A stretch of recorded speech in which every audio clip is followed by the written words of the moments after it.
البكال surface يكون smooth with little evidence of developmental growth. There is very prominent buccal cervical ridge. الروت تكون slender roots. كم روت حيكون عندنا هنا بالأبر دي؟ 3. اوكي. كل كاسب تقريبا حيكون جواه روت. اهم كاركترستيك فيتشرز مالت البرايمري مولرز شنو هي تكون؟ انتبهوا طلاب، يكون الفوركيشن منين بادي؟ begins at the cement to animal junction، بينما بالبيرمننت يكون لا، ينزل جواها. اوكي، فد مسافه يلا تبدي عندنا الفوركيشن اريا. هنا انت شوف بس تخلص الكراون بالضبط ويا سيمنت وانيمال جاكشن يبدي الفوركيشن مالت الروت. هذا الفرق بينه وبين البيرمننت مولر.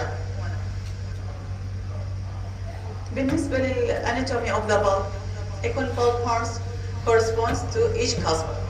كل كاسب تقريبا راح يكون جواه بالب هورن. اكبر واحد بهم من هو ميجو بكال. تقريبا اغلبيتها راح تشوفوها البرايمري مولرز يكون البيجست وان هو الميجو بكال بالب هورن. هذه مهمة طلاب، كل توث تعرفون الكلينيكال سيجنيفيكانس، الشغلات اللي تميزه او المهمة من تريد تشتغلها انت لازم تخليها ببالك. هنا بالنسبة للبرايمري فيرست مولر ماكسيلاري طبعا بدنا نحكي يكون الديستال سيرفيس is the most surface susceptible to dental caries. بالنسبة لكلاس 2 proximal preparation should be initiated after the occlusal preparation. يعني منين تبدي انت عندك كلاس 2 هذا ابر دي بدنا نحكي احنا اوكي، عندك كلاس 2 بالبداية لازم تشتغل تسوي preparation لمن كلاس 1 وبعدين تنزل لكلاس 2. ليش؟ حتى يكون عندك فد clean access to the lesion and easy for polishing of the restoration. يكون narrow occlusal surface مالته اوكي مو وايد. قلنا الميجو بكال هو يكون شنو؟ the largest one. ليش؟ لان نتاكد احنا او ناكد على الميجو بكال بالب هورن، يعني هذه المنطقه الاكثر شو يكون بيها هنا نخاف من عندها، يكون عندك bulb exposure بهذه المنطقه فتكون حذر. بالنسبه للديستال سيرفيس اذا involved بالكيريز انت هنا هذا ميجيال يصير عندك هنا الكيريز دائما وكلاس 2 يصير عندك فيه. اذا صار عندك ميجيالي الافضل انه ما تتجاوز الاوبليك ريدج. ليش؟ هو سمول توث، واذا انت اجيت شلت هذا كليته during cavity preparation ايش راح يصير بيه؟ راح يصير ويك فيصير more susceptible to fracture. اوكي؟ لا هنا ما دام هذا يكون ساوند، اذا هنا عندك كلاس 2 وشويه اكستند بالضبط اكستند ديستالي اوقف لهنا، اذا هذا ساوند ليف ات. عندك هنا كيريز هنا اشتغل وحده لان هذا كلش سمول قلنا سمول توث فسوي له ويكينج ما يتحمل بعد اوكي يصير فراكشر. يكون ايضا عنده بروميننت ميجو بكال سيرفايكال ريدج. هنا انت ليش ناكد على هذه الشغله بالسيرفايكال اريا من تريد تسوي له ستينلس ستيل كراون لازم تسوي ادابتيشن للكراون قبل لا تخليه. انت عندك منطقه سيرفايكالي بها بروميننت ريدج اوكي، انتم ما راح تشتغلون ستينلس ستيل كراون بس ما راح تشتغلوا بهذه التيث تكون كلش ديفيكولت لان لازم تسوي ادابتيشن للكراون حسب الشيب مالته حسب المورفولوجي. يلا يقعد لك الستينلس ستيل كراون هو ريدي طبعا الستينلس ستيل كراون مو مثل الادلت انت تسوي له بريبريشن وتاخذ له امبريشن وتروح تصنع اياه. هنا لا كيت كامل قايل لك ابر دي عندك مثلا نمبر 1 و 2 3 ديفرنت سايزز، انت تجيب من هو يرهم اكثر بس انت تعدله بيه بلايرات تقعد تسوي له تعوج بيه تقصقص من عنده لحد ما تسوي له ادابتيشن للتوث اوكي. فانت لازم تعرف المورفولوجي حتى تعرف منين ترتب الكراون. هذا هو الفيرست ماكسيلاري فيرست مولر. عندنا الماكسيلاري سكند مولر يكون هو the last primary teeth to erupt، يعني اخر سن يطلع حسب البرايمري من هو ابري.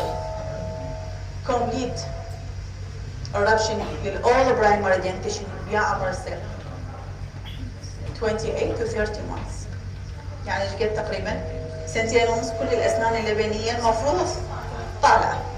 بس إذا تأخر مو شرط إنه عنده بروبلم. أوكي؟ ما ناخذ إنه هذا ستاندرد لازم. إحنا بغض النظر عن إنه هو عنده في سيستميك ديزيز هذا أوكي هو عنده بروبلم. بس اكو واحد هو هيلثي ما عنده اي مشكله بس تاخر في الشهرين ثلاثه يجوز 3 سنوات كمل مو فد مشكله. بالضبط هي مو سيريس بروبلم. احنا عندنا دنتال ايج يفرق عن سكيلتال ايج او الكرونولوجيكال ايج مالت التشايلد. هنا عندنا الماكسيلاري سكند مولر they resembles the permanent maxillary first molar. فانتم دائما هسه تشوفون طلاب اكثريتكم انا اشوفكم بالعياده من تشوفوا اقول لكم هذا من تقولوا لي هذا 6 هو لا هو سكند. اوكي هو سكند مولر برايمري سكند مولر. كشيء مالته يكون همبويدر. الكراون شو يكون؟ يكون اذا قارناه ويا الدي ويا الابر دي شو يكون؟ يكون لارجر. اكيد احنا قلنا ذاك الابر دي يكون كلش سمول توث. فمن راح يشوف واحد بالصف الثاني يشوف هذا الكراون مالته يكون لارجر ذان ذا ابر دي. كم كاسب؟ لي 4 كاسب. حق 2 بكالي و 2 لينجوالي. اكو هنا الميزه بهذا التوث شو يسموه؟ كاسب اوف كارابيلي. يعني كاسب اوف كارابيلي وين موجود؟ upper second molar primary molar. اوكي يكون موجود بالبليتال surface of the mediobalatal cusp. بالضبط بالسكس موجود بس هسه احنا بدنا نحكي برايمري. فبالبرايمري وين موجود؟ بالسكند. بينما بالابر بالبيرمننت بالفيرست مولر. تمام؟ إذا أخذنا buccal view of this tooth shows two well-defined buccal cusp. إن احنا ب4. أوكي فوين راح تكون 2 buccally و 2 lingually. The 2 buccal cusps are more nearly equal in size than both in the permanent maxillary first molar. يعني شنو الفرق راح يكون بين الأبر إي والأبر فيرست مولر؟ اثنيناتهم بيهم كاسب اوف كارابيني بس شلون راح تفرقه؟ بكل فيو. اوكي وبعد بشنو؟ بالدايمنشن. اكيد الابر 6 اكبر من الابر اي. اوكي الكاسبات بكالي هنا شو تكون؟ تكون تقريبا هنا nearly equal in size. يعني الميجيال اذا تقارنها ويا الديستال كاسب equal in size. لكن بالبيرمننت لا تكون اكو different. اوكي different sizes. On the occlusal surface a prominent oblique ridge connect يربط منو؟ يربط الميجيولينجوال ويا الديستوبكال كاسب oblique ridge. There are 3 roots. أكبر واحد يكون و largest one منو يكون؟ lingual أو احنا نقول البليتال. احنا قلنا الفوركيشن ما راح تكون قريبة عليها منطقة على السيرفايكال اريا. فأنت حتى من يسوي الاكستراكشن من يسوون جراسبينج يشوفون راسا جوا الكراون وراسا انت يصير عندك بالفوركيشن اريا بالفورسس تحس بيه. بينما بالبيرمننت تحاول يسوي ديب جراسبينج على مود توصل للفوركيشن اريا.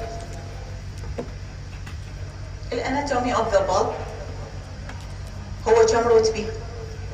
3 لكن البالب هونز ايش قد هنا عندنا؟ 4 اوكي. The bulb cavity consists of bulb chamber بس كانالز قد عندنا احنا البالب كانال 3 ليش؟ لان corresponding to the root. احنا كل روت بي روت كانال. اوكي بالب كانال. الميجيو بكال قلنا هو راح يكون largest one بينما من هو اللي راح يكون the smallest distolingual. ايضا بي clinical consideration راح تاخذها بالحسبان من تشتغل او تسوي cavity preparation. الاكلوزال surface كم بت تكون بي؟ 3 بيتس اللي هي ديستالي وميجيالي وعندنا السنترال. اوكي وعندنا اوبليك ريدج يشبه من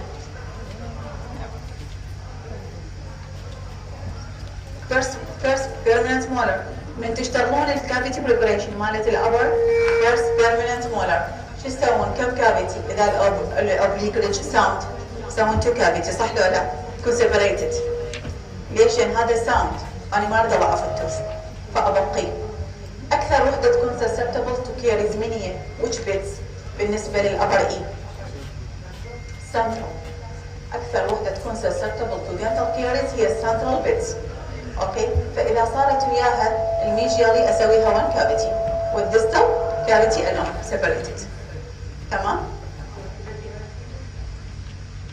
كماتيريال ليش سوي موقع؟ سوي كومبوزيت كيفك. بس احنا الكومبوزيت بالبيتا ما نحبه. اوكي.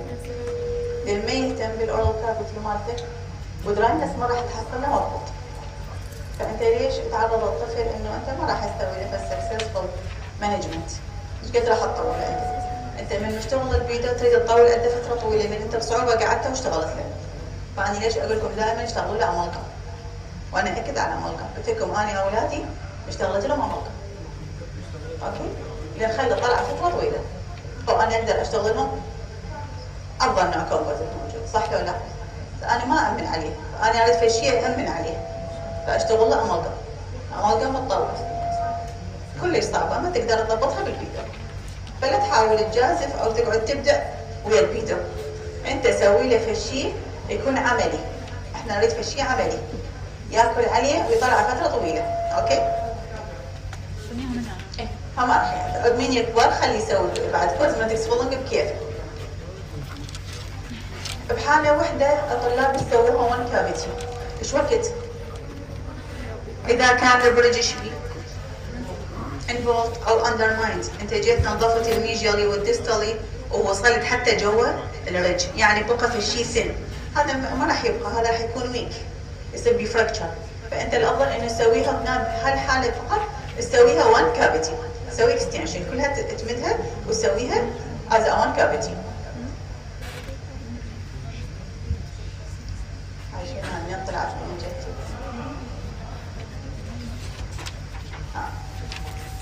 بس نرجع احنا طلاب هاي الخارطة مالتنا. هذا شنو طلاب هنا؟ كأنما عندك upper 6 مرات شو يصير عندكم بليتري؟ بليتر اكستنشن، اوكي؟ بس ويا من يمتد اذا عندك الديستال بيت بها كيريز تمدها تنزل بليتري، فيصير عندك بليتر اكستنشن. هنا طلاب overall preparation is somewhat large. ليش؟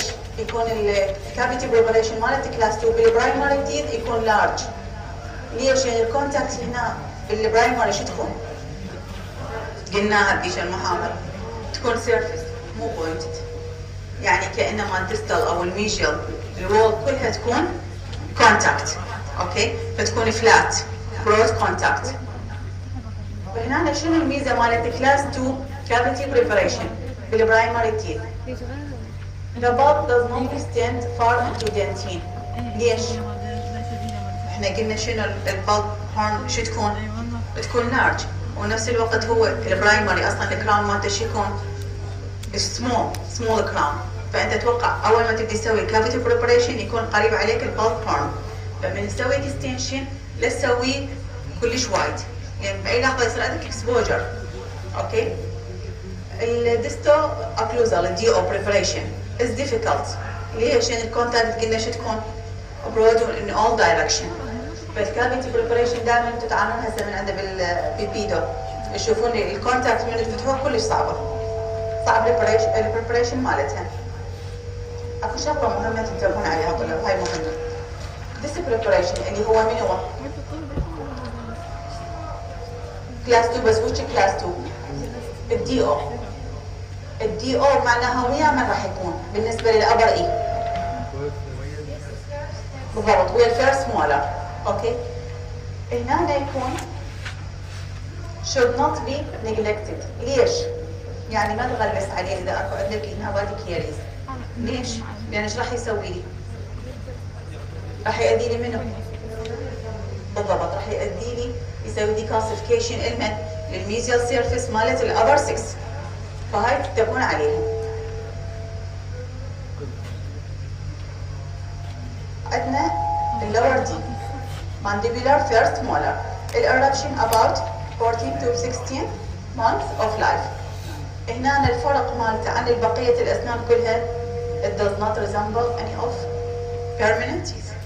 شكله كلش يفرق، يعني من تباعه مستحيل تقولي هذا مثلا 4 أو 5 أو 6، شكلها مبين، شكلها غريب عن باقي الأسنان، عن المولرز كلها الموجودة. How many cusps? There are 4 cusps, 2 buccally و 2 lingually. Occlusal surface يكون narrow. ليش؟ لأن أدى convergence بالميجيو بكال والميجيو لينجوال. الكاسبات من جهة الميجيالي البكالي واللينجوالي تكون كأنها صايرة convergence. فبالتالي ايش راح يصير عندك التيبل أو الويدث مالته يكون narrow. أوكي؟ هنا عندنا transverse is very prominent and divides the occlusal surface. And the medial margin is well developed to the extent that it appears as another small cusp lingually. A medial outline of the tooth when viewed from the focal aspect شو يكون الميجيال surface تقريبا straight بينما الديستال شو يكون converge. اوكي هذا lower D. There are generally 3 bits. عندنا هم نفس الشيء central, medial, distal. The first one هي اللي تكون the most prominent. مين ال first one؟ قصدي central. There are pronounced lingual convergence of the crown from medial aspect. فايش راح يعطي بالتالي شكل rhomboid outline. When the tooth is viewed from the medial aspect, there is an external curvature buccally. وين موجود بالسيرفايكال ثيرد. هاي خلوها ببالكم همين من نسوي ستيلس ستيل كراون. هنا الكراون اللي راح يفرق من البكال واللينجوال. من ناحية من ناحية الميجيال. فالميجيال بكال يكون هنا شنو؟ يكون greater than medial lingual كأنما أكبر أعلى من عنده. يكون فرق يعني حتى مو بس بالدايمنشن إنه يكون نارو حتى بالارتفاع يكون عندك هنا فرق. There are 2 broad but thin medial distal roots, one on the medial aspect and one on the distal aspect. The longer cylinder roots separate وبيا جزء قلنا. إذا ليش قلنا بشيء المحاضرة ليش قلنا يكون flaring للروتس apically؟ قلنا هذه شيء المحاضرة. ليش صارت تكون flaring للروتس؟ بالبرايمري. permanent وين موجودة؟ below it. اوكي فتبقى كأنما بقي سبيس للديفلوبمنت مالت البيرمننت اللي هو موجود اسفلها. اوكي The medial root when viewed from the medial aspect does not resemble any other primary root. ليش الاند مالته من تسوي الاكستراكشن راح تشوفون الاند مالت الميجيال روت شو تكون فلاست ولايك سكوير. هذا يفرق عن اي روت بالبرايمري. الاناتومي راح يكون عندنا 4 bulb horn. ايضا الميجيو بكل هو يكون اللارجست والديستال يكون the smallest one. البulb cavity contains a chamber and 3 canals. كم orifice هسه من فتحتوا بلبوتومي وين راح تلقون؟ ميجيالي كم orifice حتلقى؟ 2 وديستالي راح تلقى 1 موجودة تقريبا الديستالي بالسنتر تلقاها لا بكالي ولا لينجوالي. فراح تعرف انه هذه موجوده وحده بس لا تخلي ببالك انه دائما الدي ب 3 كانالز ميبي 4. اوكي بالضبط.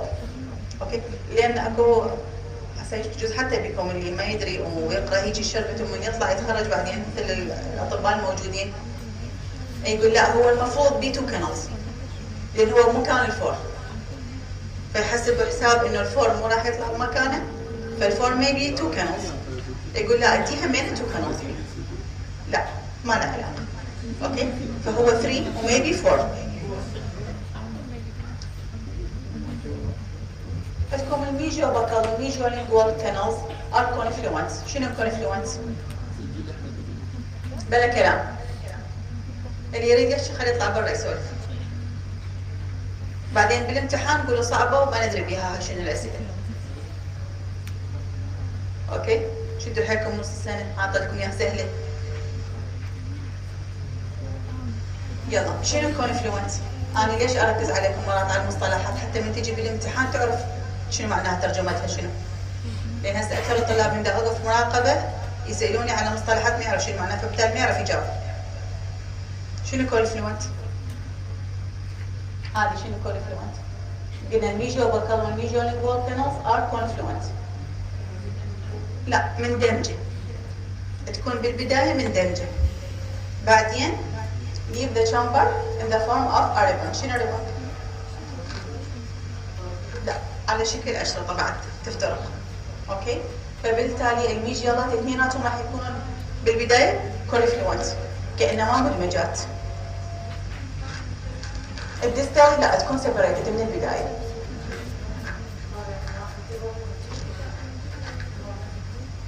بالضبط أتمنى تريد مرات تسوي لها شلون نقول bulk masturbation، تحسها وحدة ويا الثانية أوفيس كأنما وحدة. أوكي؟ أي بعد بالضبط بعدين شوفها اللي هي أبيك اثنين لقينا اثنين مو وحدة. ديستالي وحدة. هنا بالكافيتي بريبريشن كلينيكال كونسيدريشن مالتها الدنتال ديستال اند سنترال بيتس هي تكون the most susceptible to caries، يعني هنا كم بيتس مو وحدة، تكون اثنين، أكثر وحدة معرضة إنه يصير بها dental caries. Unless the transverse ridge is undermined, it should be kept intact. يعني نسويها separated. Two cavity. A class 2 cortical lingual and proximal box should extend adequately to allow for polishing but not overdone. مو ياخذك الوهس، يعني صح انت نظفها وكبر هذه المنطقة بس مو زايد، يعني راح نسوي له weakening. prominent mesial-buccal cervical ridge قلنا همينة تخليها ببالك إذا أردت تشتغل لها الستانلس ستيل كراون. عندنا أخير برايمري مولرز اللي هو المانديبولار وسكند مولر. أكثر مولرز يصير به misdiagnosed ويا البيرمننت هو اللور إي، كلش قريب ويشبه اللور 6 أكثر من الأبر. طبعا هو نفس الوقت يشبه الأبر إي. يكون الريبليكا شنو ريبليكا؟ شنو يكون ريبليكا؟ سمولر ريبليكا of the mandibular first نظير مالته نظير. اوكي؟ فيكون كلش يشبه اللور 6. شلون راح تفرق انت اللور اي عن اللور 6؟ هاي مهمة. شلون تفرق؟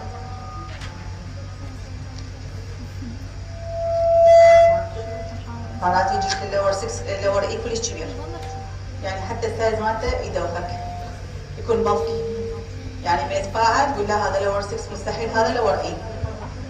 عندك اهم شيء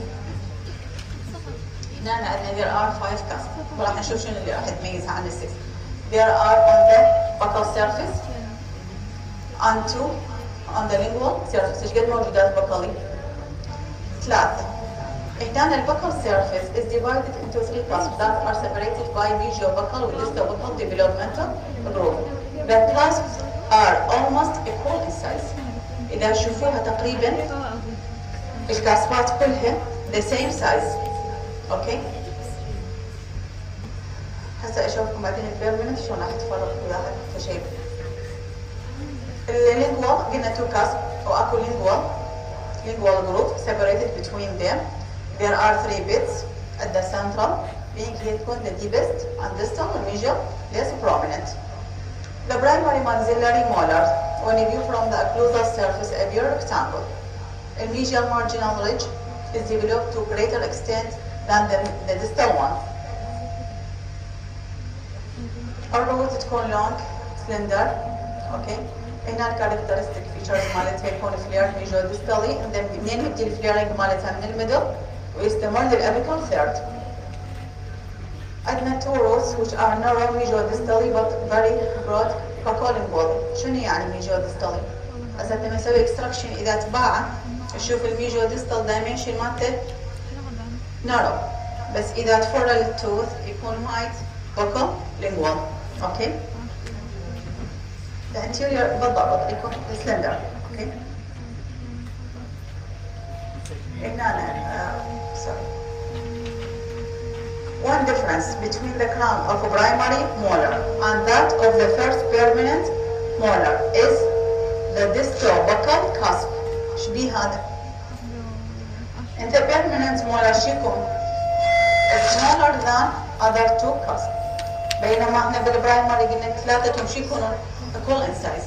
بالبيرمننت تجي راسا تفاوى على الديستال-buccal تشوفه هو اصغر واحد بالثلاثه كلهن. فراح تعرف هذا 6 وهذا اي. اوكي؟ أثناء anatomy of the bulb there are 5 bulb horns. الكافيتي usually have بتكون 3 bulb canals. هنا عندك نفس الشيء medial bulb canals are confluent as they leave the floor of the bulb chamber through a common orifice.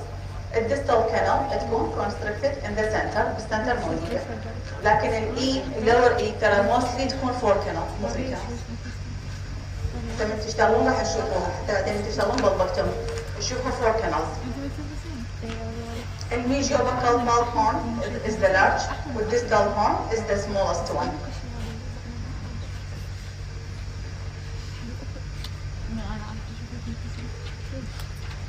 Clinical consideration السنترال bit تكون هي أكثر وحدة involved. الميجيال surface is most often involved يعني دائما كيرز يصير بها جهة إذا كان كلاس 2 يكون MO. أوكي. الأوتلاين قلنا similar to the first permanent molar. الأكلوزال preparation includes all the developmental grooves. أوكي. Beware of the mesial-buccal bulb horn. ليش؟ قلنا هو يكون أكبر واحد فبالتالي أكثر واحد معرض إنه يصير لي exposure. أوكي؟ الويد مالت الإصمات ماخذيها أنتم بالأوبرتيف. أوكي؟ إيش قد تكون لازم؟ 1/3 of the dimension between the buccal and the wall. ليش؟ حتى ما يصير weakening للتوث. بالضبط. هناك يكون عندك باللور اي يكون عندك كلش كونستراكشن بالنك يعني بالسيرفايكال اريا فبالتالي راح يتعبك في كلاس 2 في البريبريشن مالته. ليش؟ راح يصير دامجينج دائما هنا يصير عندك بليدنج للسوفت تيشو لان الكونستراكشن انت تريد تعدل الفلور فراح تضرب بالتالي السوفت تيشو الجنجبه. The anatomy of the primary molars with their fissures occlusal surfaces and broad flat interproximal contact area makes them most caries susceptible primary teeth. يعني ليش البرايمري teeth تكون more susceptible to dental caries than permanent one؟ ليش؟ قلنا انه الفيشر مالتها شو تكون؟ يكون ديبر والكونتاكت مالتها شو تكون؟ تكون برود وفلات. اوكي؟ فهاي السبب اللي يخلي لك اياها تكون more susceptible to dental caries. هنا how to differentiate lower primary second molar from the adjacent first permanent molar. يعني lower E من lower 6 شلون تفرقهم؟ قلنا واحدة من عندهم اللي هو منهم منين عرفنا قلنا بالضبط هنا عند deciduous molar الكاسبات كلها شو تكون؟ coincides. الديستال cusp البيرمننت شو تكون؟ اوكي because of the small buccal cusp قلنا هنا 3 عندها اوكي الاي وتكون سمول فبالتالي الديسيديوس ايش راح يكون؟ نارو يا منطقه نارو. البوكولينجوال بينما دائما المولر تكون ميجو ديستالي وايد. اوكي بينما تكون بوكولينجوالي نارو.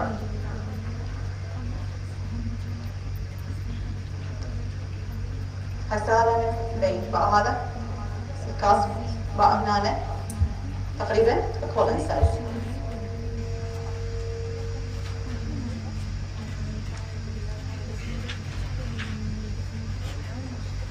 The features of deciduous teeth compared with permanent. Shorter crown. شنو الشغلات اللي المفروض انا اعرفها عن الديسيديوس teeth مقارنة بالبيرمننت؟ وحدة من عندها انه عندي قلنا الكراون شو يكون شورت فهذا يفيدني انا اخليه ببالي واعرفه من اسوي كافيتي بريبريشن. اوكي اعرف انه الارتفاع مالته كلش قصير فبالتالي الكافيتي مالتي لازم ما تكون كلش ديب يعني يصير عندي بلف اكسبوجر اكثر من البيرمننت. عندي النارو اوكلوزال تيبل هذا هنا مش راح يفيدني انه الويدث مالت الكافيتي لازم اعرفه مو يكون كلش وايد لان راح يسوي ويكنينج للتوث.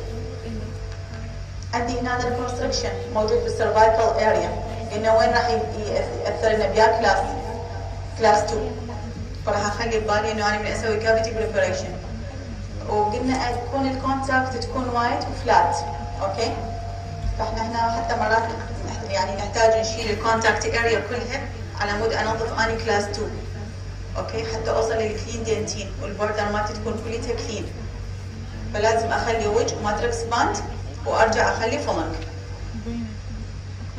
thinner enamel and dentine تكون thinner than the permanent. اوكي، فبالتالي قلنا اكون careful, must take careful during cavity preparation. ايش المحاضرة تكلمنا عن enamel rods الدايركشن مالتها. قلنا بالبرايمر تكون occlusally direction مالت الانامل رود، بينما بالبيرمننت تكون cervically. هاي تفيدنا بالكافيتي بريبريشن. وين؟ بيا منطقة بالجنجايفل كيفو سيرفيس. هناك بالبيرمننت لازم اني اسوي لها بابلنج حتى اوخر الاندرمايننج او الانسبورتد انامل. بالبرايمري ما احتاج، لان هي اصلا الدايركشن مالتها متجهه occlusally، فما احتاج اسوي بابلنج.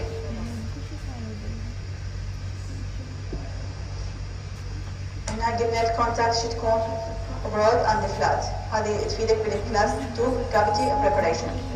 اوكي، قلنا مرات نشيلها كليتها حتى نحصل كلين كونتاكت.